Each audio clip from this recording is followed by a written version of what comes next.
ইসলাম ধর্ম গ্রহণ করেছেন ব্রাজিলিয়ান কিংবদন্তি ফুটবলার রবার্তো কার্লোস।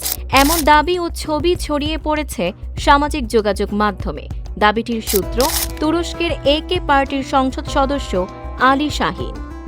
ব্রাজিল সফরের পর তিনি জানান, ইসলামী ব্যক্তিত্ব শেখ জিহাদ হাম্মাদেহের কাছ থেকে কার্লোসের ইসলাম গ্রহণের খবর পেয়েছেন। শাহিনের দাবি, প্রায় 4 সপ্তাহ আগে সাও পাওলোতে দুজনের সাক্ষাতের সময় শাহাদাত পাঠ করে ইসলাম গ্রহণ করেন কার্লোস।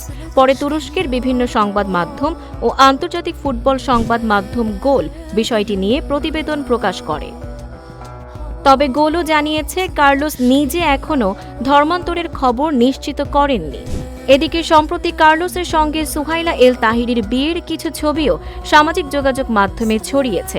তবে তাদের বিয়ের আলোচনা নতুন নয়। তাই আপাতত রবার্তো কার্লোসের ইসলাম গ্রহণের খবরটি নিশ্চিত তথ্য নয়, বরং একজন তুর্কি এমপির উদ্ধৃত দাবির মধ্যেই সীমাবদ্ধ। Tanjima Nowrin, face the people.